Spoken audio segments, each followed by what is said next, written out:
Hi, ladies and gentlemen. Will Turber here for Demand the Truth. This is our first ever live video here on YouTube. I've uploaded thousands of hours worth of material, so thanks. Even though this is not my primary source for people to follow me, I do want to reach out to the YouTube community while there's still time to do that. And I have two interesting guests. I've interviewed them both briefly before, and they're on totally different subjects. So I'm going to go ahead first alphabetically and go to Anselmo from Auditing America, and then I'm going to go back to Quintin Tevyaw. I'm going to ask them some specifics about the field that they're experts in, and then we're just going to kind of have a free-for-all. So I usually do two videos today. We're just going to do a longer video that should make up for two.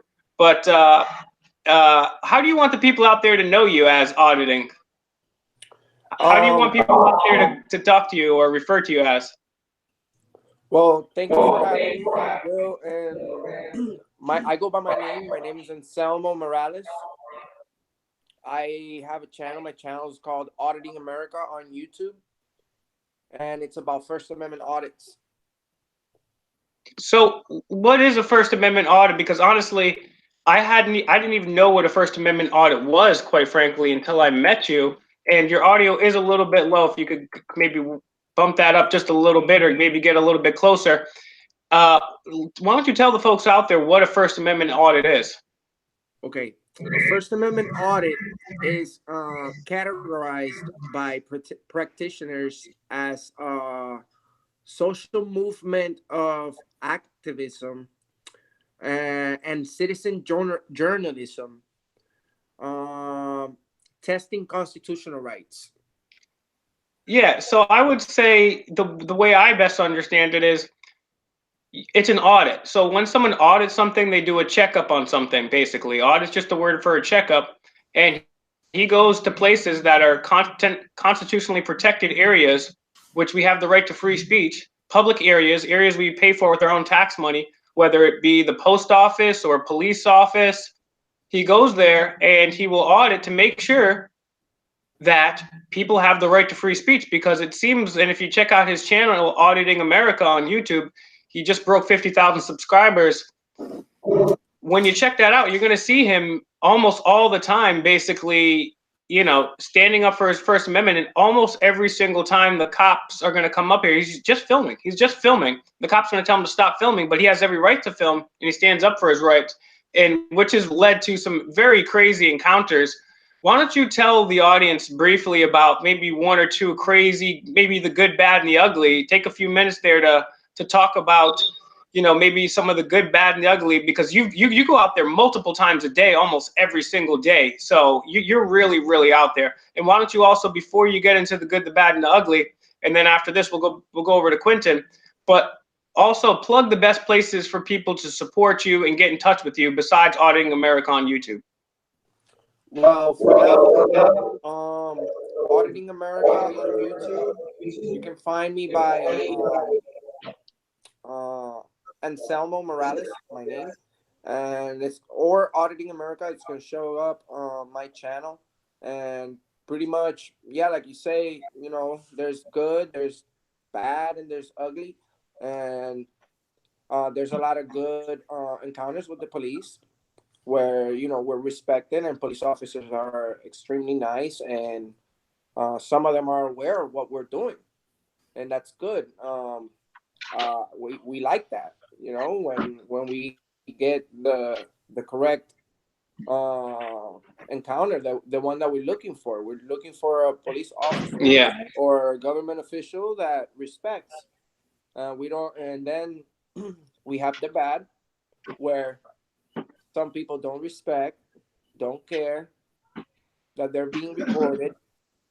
And it's just, there's over 150 videos in my channel. You can go and check them out. There's just many situations that people have absolutely no respect for one another, and you can let me see just ask you a quick follow-up too. What percentage of cops do you think know their rights and are quote unquote good cops? And what percentage, and at least the dealings that you've had, are cops that will try to trample on your First Amendment and try to disallow you to film in a public area? If you just had to throw a rough estimate out there, perhaps. Well, I say all the cops know our rights. It's just on them if they want to. I'm sorry. It's on them if they want to do their job, correctly. Okay, well, let's jump over to Quintin Tevyaw.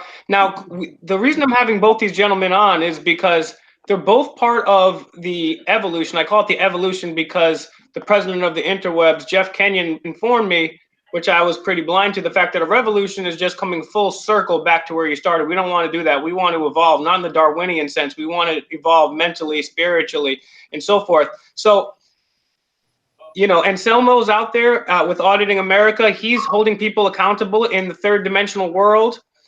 Meanwhile, there's a whole other revolution going on that's, I would say, equally as important. And we did a whole video on it. So check out our video. It's on Facebook and my YouTube channel that we did before about blockchain and artificial intelligence, the Internet of Things and things to come. But I'm sure this is going to be the first time a lot of people are getting familiar with all this. So Quintin is a blockchain expert. This guy's got so many projects under his belt. He's really a prodigy. So and like I was starting to say, this is an entirely different revolution.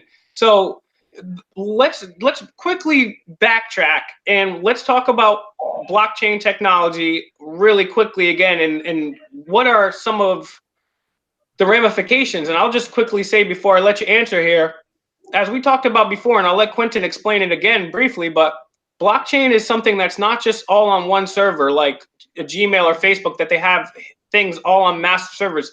It's decentralized, so it's on different people's computers, and it's encrypted in an algorithm that is pretty much unhackable. So now if you wanted to hack my Facebook right now and change Will Turbit to Herbert Turbit, you'd have to hack into the Facebook servers and you could just change it from there.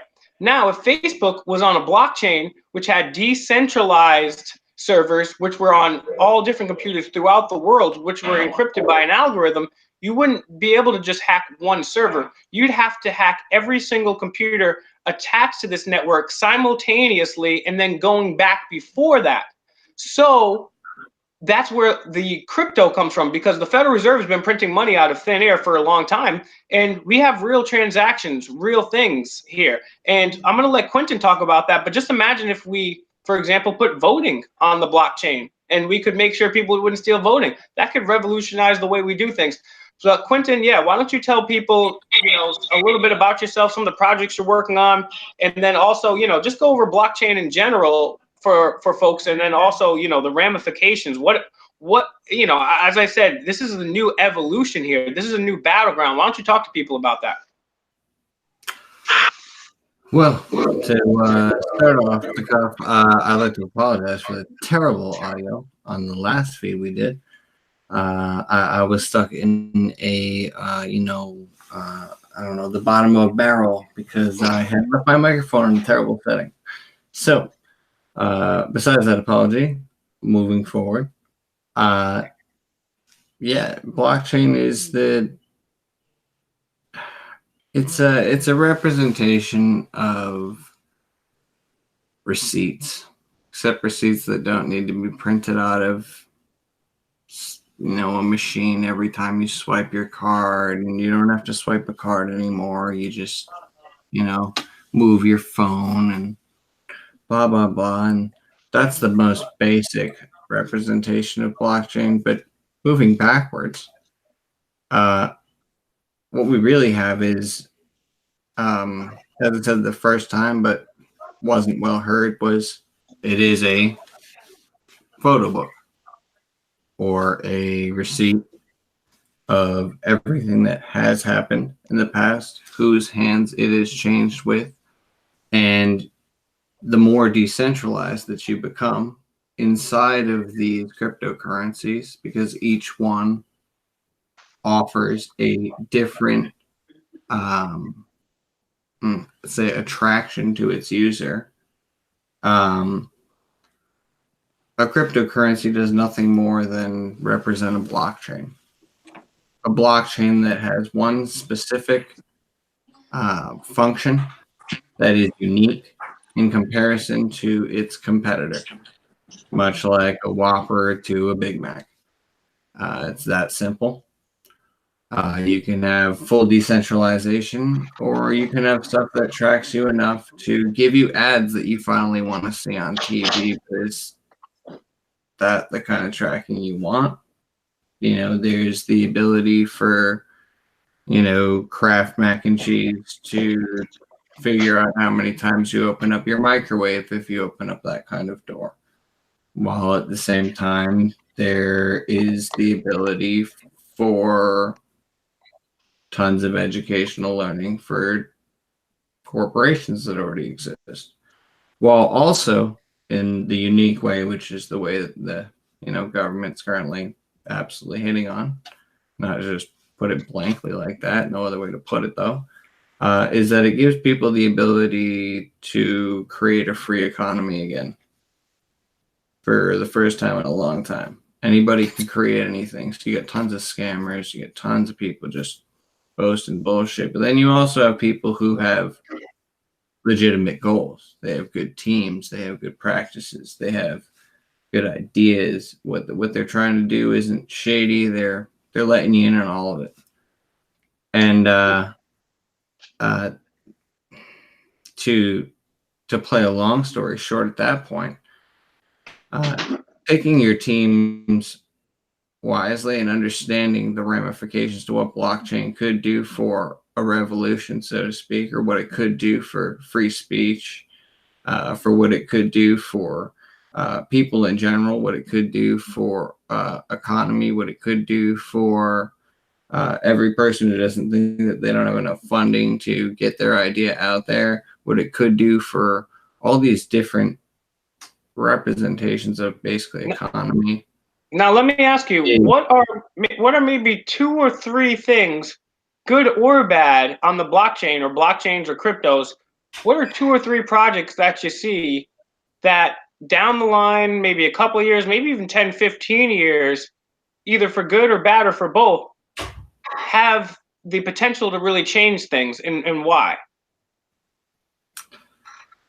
Some of the crazy ramifications that could be done through blockchain is tying them to RFID chips, which could cause problems in many different ways, but could also solve many problems in many different ways.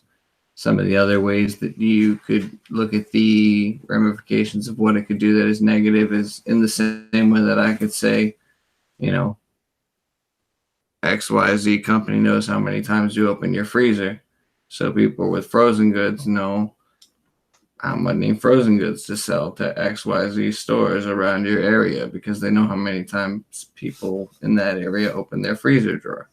So things like that can become a negative side effect because instead of having the ability to just pick and choose from what you want to do, it becomes catered. And once it becomes catered, it becomes a negative aspect. It's not so much a wish anymore. It's almost a curse. And giving that information away is the trap that could be had in blockchain itself, for sure. Interesting. So, Anselmo, are you still there with us, brother? I think Anselmo had to go to the other room, but I was going to ask him, and I'll ask you the same thing, only I guess in your field is, I think it's crazy because, every time he goes out there and does an audit, almost 9 out of 10 times, at least initially, there's a negative reaction. I see that as a real uphill battle. What do you think are some of the biggest conflicts or opportunities that people getting involved in blockchain or just the blockchain technology in general have to overcome? And then also, there's a lot of people out there, including myself. If it wasn't for you, I wouldn't really know anything about blockchain. So, I mean, it's still something that people think is very ethereal. But as I mentioned before, we went to a conference about blockchain in Boston, and one of the guest speakers there was talking about how the top 15 or so either the top 15 or the top 20 companies in the world either had their own blockchains or research and development into blockchain as far back as 2015. I think Anselmo's back, but I want to get this question off you first. What are some of the biggest conflicts or things that we'll maybe have to overcome in this world of blockchain? And then, what's a good place for people to start when it comes to learning about this? Because this is like learning the internet for an old person, almost. It's not that hard, but it is kind of like, oh, this seems daunting. So what would you say to people like that? And maybe what are some of the conflicts that you foresee about blockchain or digital ledger technology in the coming years?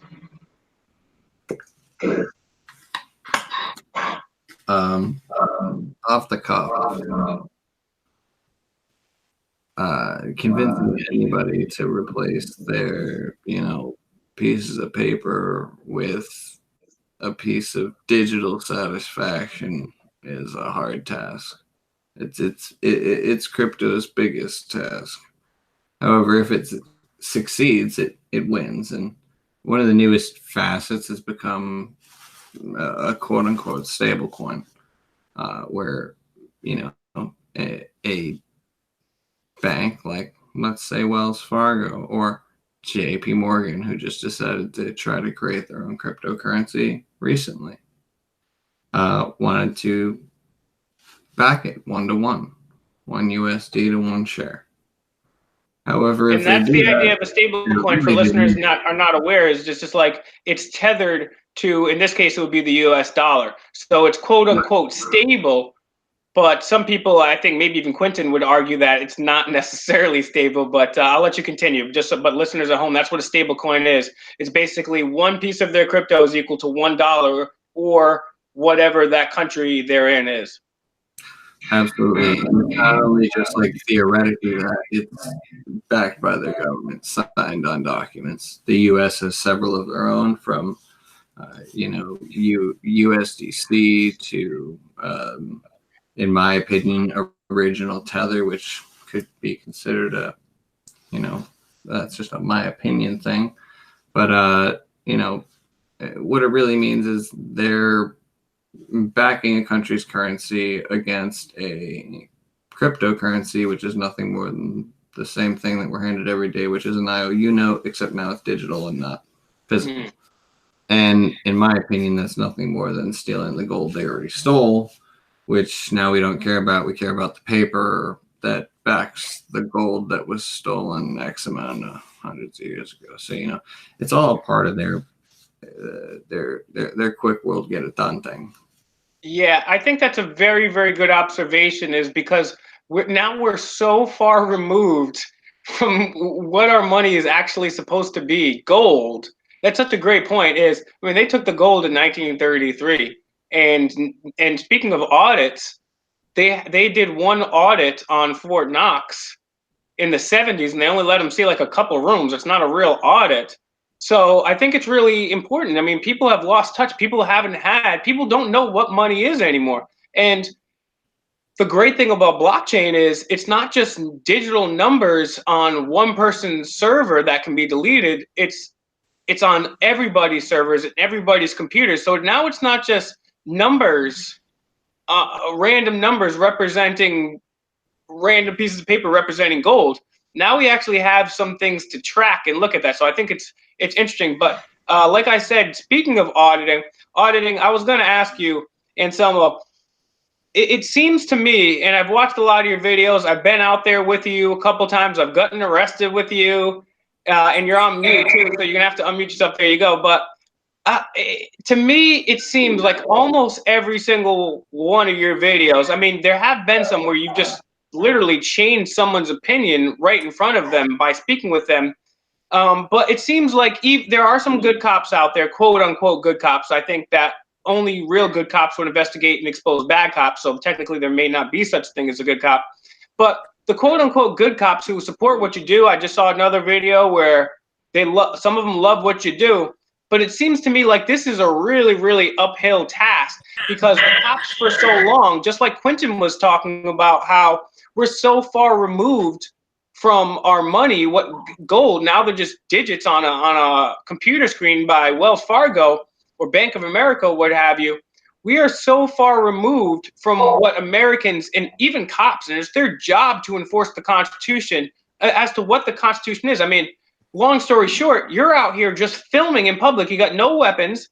You're not acting like a criminal. You're not drawing anything. And every single time they're harassing you, besides just auditing, or maybe it's auditing with a bunch of people helping you out, what really has to be done to change the culture of the way that cops look at things? Because the cops have been told for 100 years, top down, they've been destroy the Constitution. It's on video saying George Washington is a terrorist, and you've even got memos about yourself, and it's a top down federal funding type of thing to get cops from Andy Griffith back in the day. Now they're all they're all freaking, blacked out in SWAT, uniforms. So what is it really going to take to change the way that cops look at the Constitution? Because to me, that's what has to change.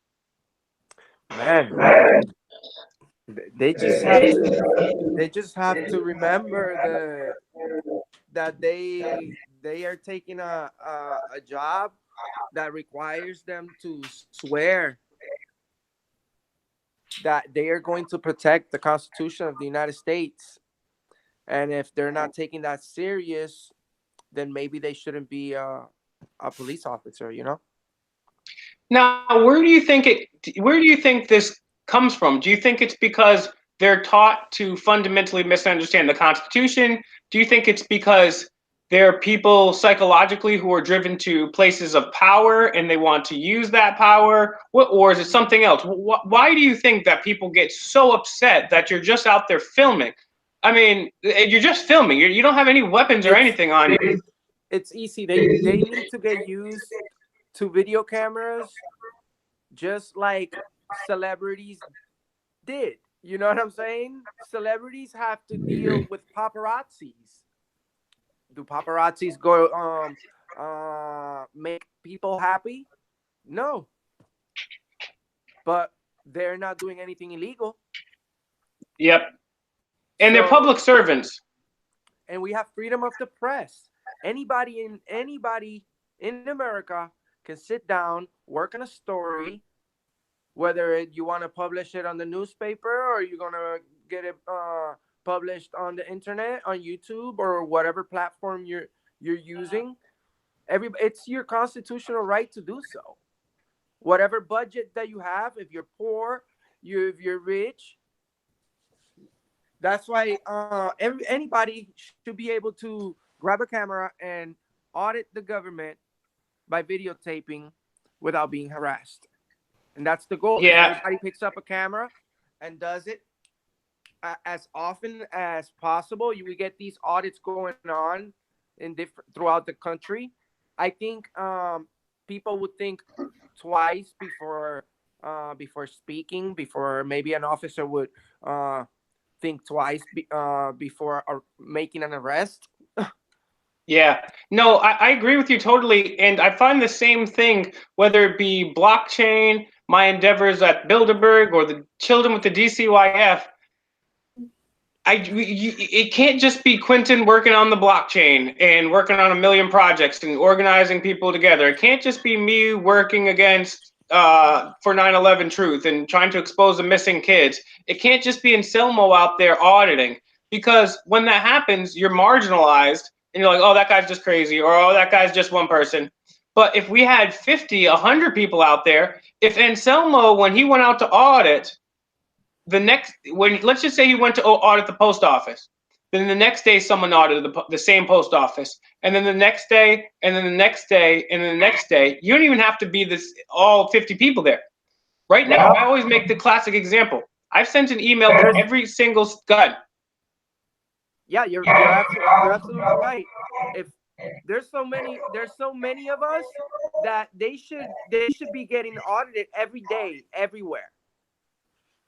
And the reason why it's not going to happen is I'm gonna call people out. Obviously, if you take action, then this does not apply to you, and you don't feel called out. But people watching this and the people that are living their everyday life, I'm calling you guys out. We have to do something about this, because if it's just Anselmo out there doing it, he's going to get locked up. Guess what? These missing kids are not going to come back if it's just me asking questions, sending emails. we need to be on their butt about this. Even just a couple people sent emails. I think 3 people, maybe 2 people sent emails. And even one of the state reps was like, oh, I keep hearing about this. So what the real message is, and that's why is you got to get involved. And there's different strokes for different folks. I mean, I do a number of different things, and someone's out there hitting the streets. You got Quintin over here. He's working on projects in real life as well as on the digital revolution platform. So, I mean, there's so many different ways to do it. You could garden, you could be a musician, you could be an artist, you could write books, you could write fiction, nonfiction, and tie it in. There's every single human being out there has at least 1 or 2 good things that they're good at. And you need to start exercising that a little bit because, this is another thing I would like you guys to jump in at is, and then I want to start, personalizing less and kind of opening up as a forum. And we can talk about pretty much whatever you guys want. I was going to try to get into some interesting outside the box topics too, and, whatever's on your radar. But let's first talk about this. I was talking the other day and, I guess I've tried to phrase it a number of different ways, but, Kristen said to me, it's about significance, and people want their life to have significance, or at least they say they do.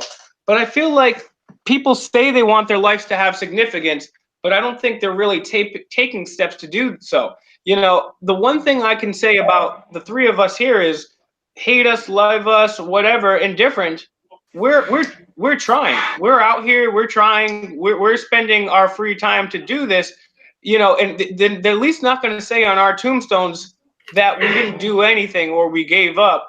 But what would you say to that, Quintin, about people's lives and significance, and maybe how that's taken away from them somehow? Because I could speak to that too. But what's your take on people's lives being, basically marginalized and insignificant, perhaps due to the societal engineers? But you tell me, what's your thoughts on that? What I just said. I think it's, in a quick sum up, it's Facebook started as, I mean, they made a whole movie about it. Started as this rating bullshit game based off of essentially,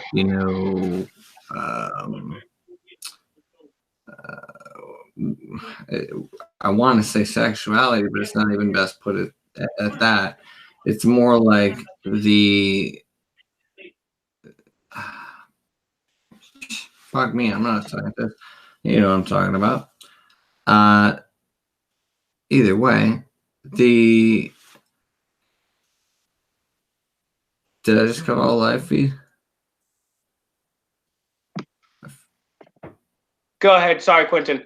But no. So you're exactly right. And I believe personally that people like Aldous Huxley, Julian Huxley, Edward Bernays, working with the Rockefeller family, Woodrow Wilson, and all these other thinkers of the time, the societal engineers, and now that's kind of gone down today. And I feel like people, instead of giving their life significance, they have significance played out for them. So, there's been studies.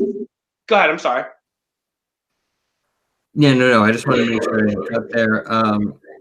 What I was going to say is that, it started off as this basically rating game, and, then it grew into a quote unquote social network, which desocialized all of the humans around other humans, because now there was a place on the internet to go and do so.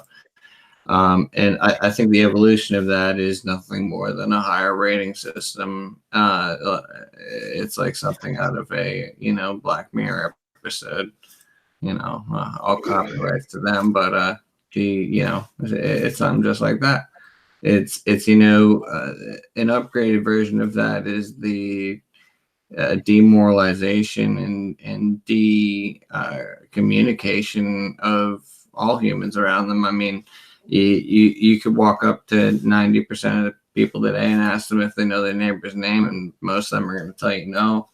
And that's not how it used to be. You used to know everybody on the entire block, and that's why block parties existed. You can't do that shit now unless you live in a place that's all right. And don't demonetize YouTube.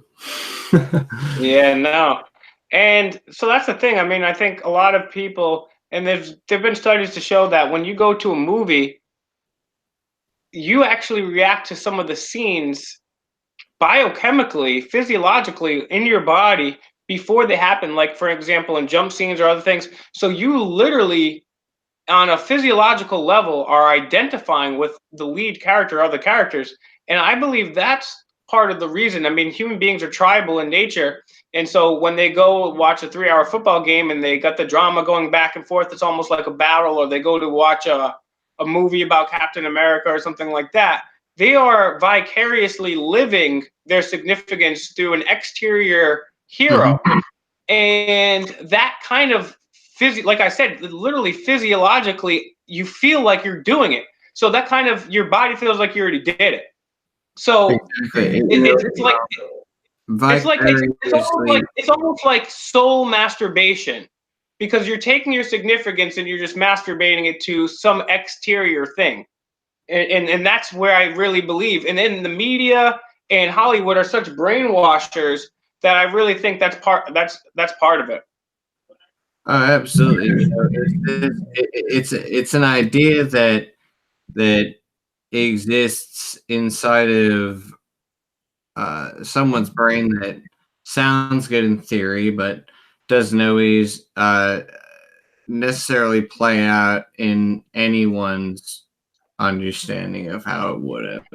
And vicarious was the perfect word.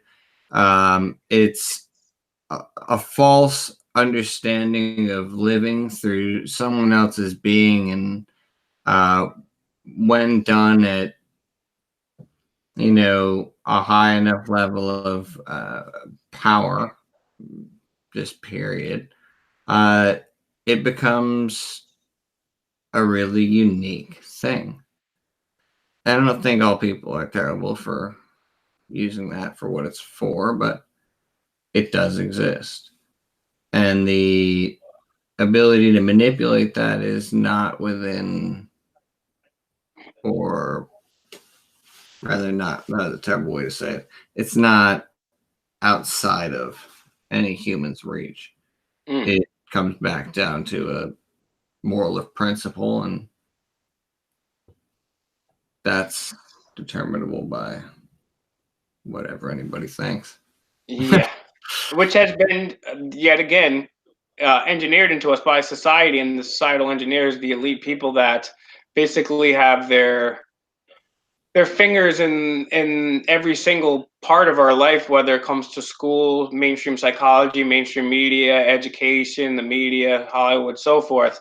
So jumping from that, or we can continue with that, but what are some of the things, could be blockchain related, could be otherwise, what are some of the things that you're looking at right now, some things that interest you, just things that you're really focused on lately?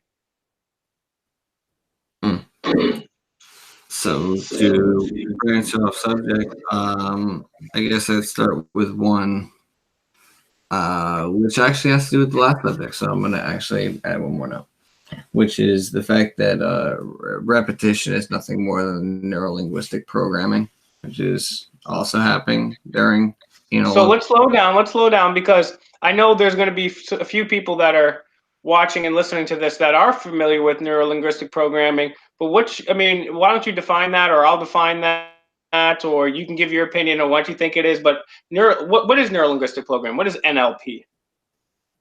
oof, finding the most basic form for a general person to understand.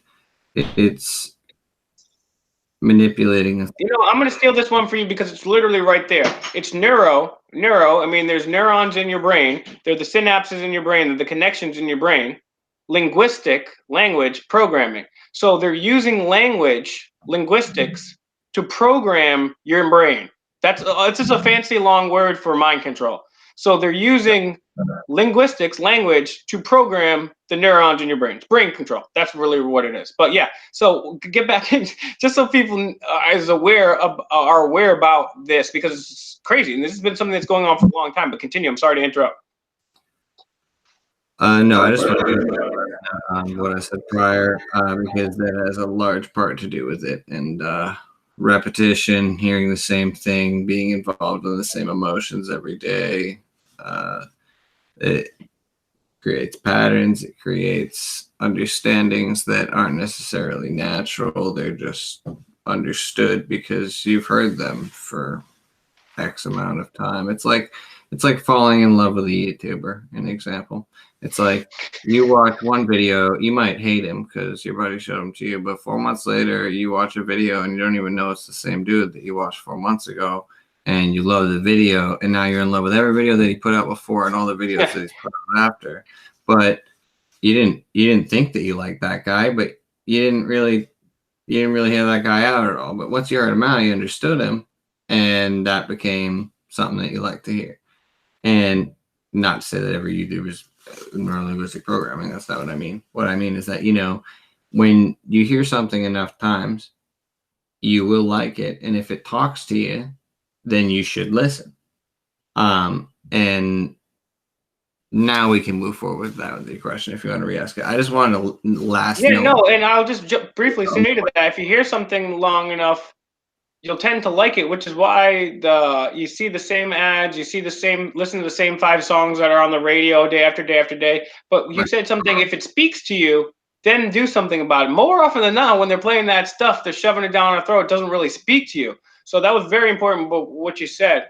But yeah, I mean, and that, I think that you kind of hit at it right there is, there's the things that used to speak to people, the art and stuff. Like, so for example, the best artists of our time aren't painting big, dramatic, awesome paintings. They're working for marketing companies, So it's almost like this alternative universe. It's almost like an alternative universe. It's a fictional universe that we're living in. We're humans. We're natural. We're of this earth, this dirt, and all that. But this is like this weird fictitious. What would you say to that universe that we're living? It's this dualistic thing that's going on. What I would say is, you're totally correct, and I could go into a billion things that would drive this topic off the tart. But and yeah, I said tart. I didn't say chart. Call me on it. That would be a little too bitter for my audience, so I don't think I'll do that. About it. Get it? Little pun, bitter, tart. Yeah. Get it? Yeah. Yeah. No, I don't. I don't really know. I don't really know how to properly answer it. You know what I mean? It's like.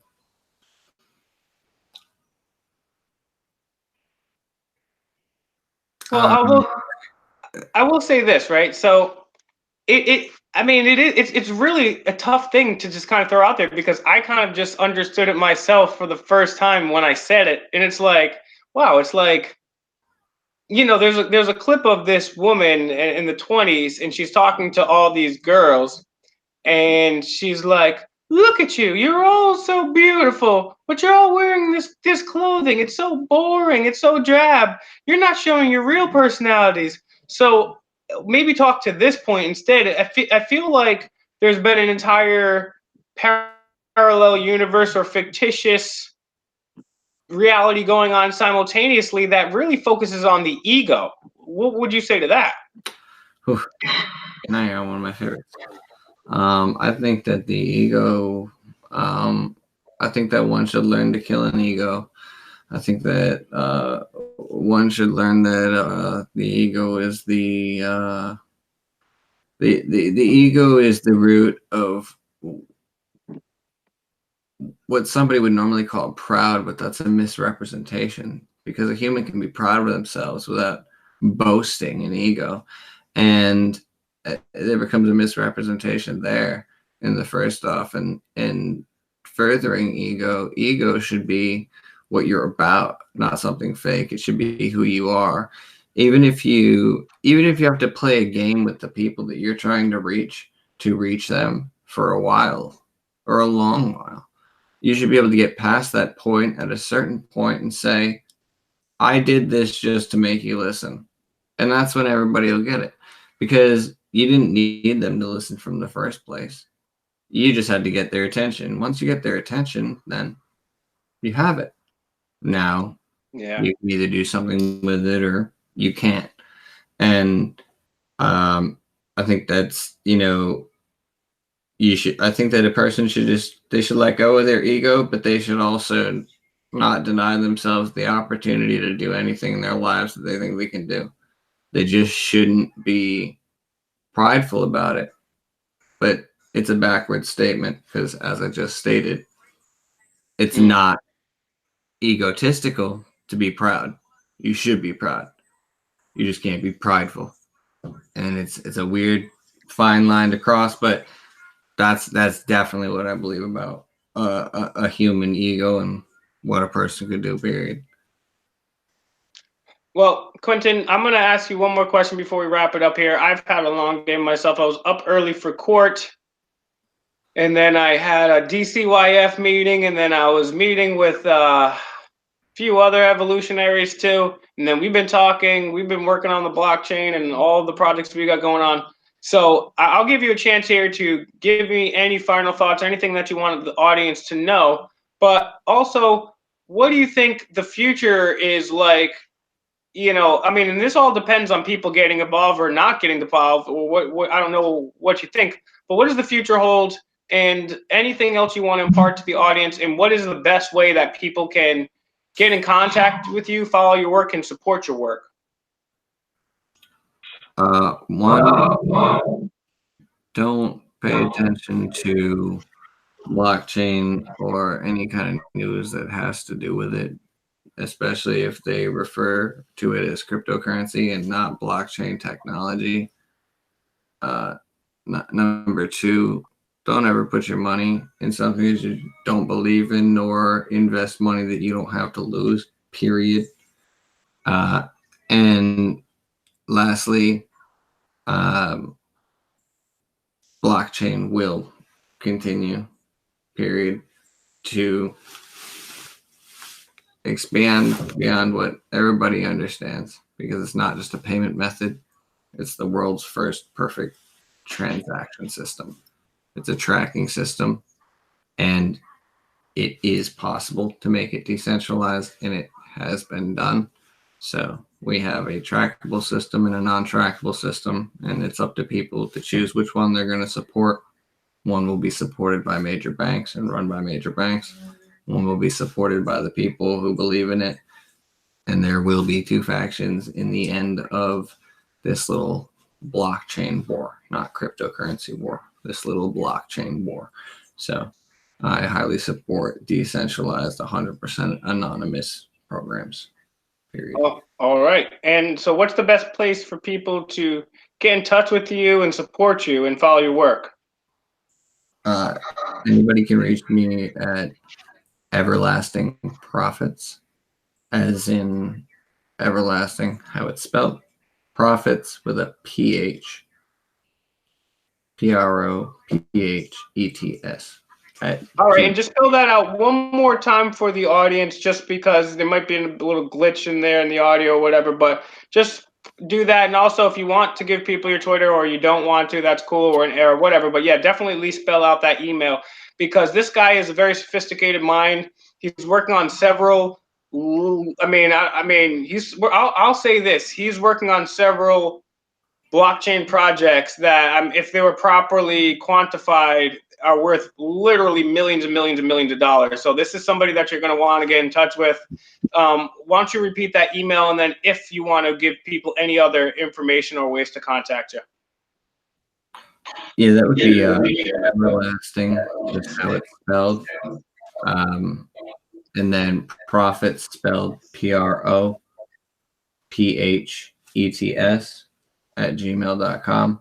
If you want to follow on Twitter, it is at blockI_chains. That's it. All right. Thank you, Quintin, very much. I appreciate you coming on. Thanks to Auditing, who had to duck out apparently a little bit earlier. Hopefully he's all good. But Quintin, stay tight there. I'll call you in a minute or two. I'm gonna wrap up this broadcasting right now and get the links out. But I'll contact you off air in a moment or so. And I just want to say thank you to everybody watching. If you haven't sent out the emails to DCYF, please do so. It's real easy. It's a copy and paste. These are missing kids here. Thank you guys. Find me on Patreon Patreon, Demand the Truth. YouTube, obviously, Demand the Truth. Facebook, Will Turbit, Turbitt. On Twitter, at Will_Turbit, Turbitt. Instagram, Demand the Truth. Follow me on my platforms and share this information because we are living in dire times. Thank you guys, and I will talk to you in a moment.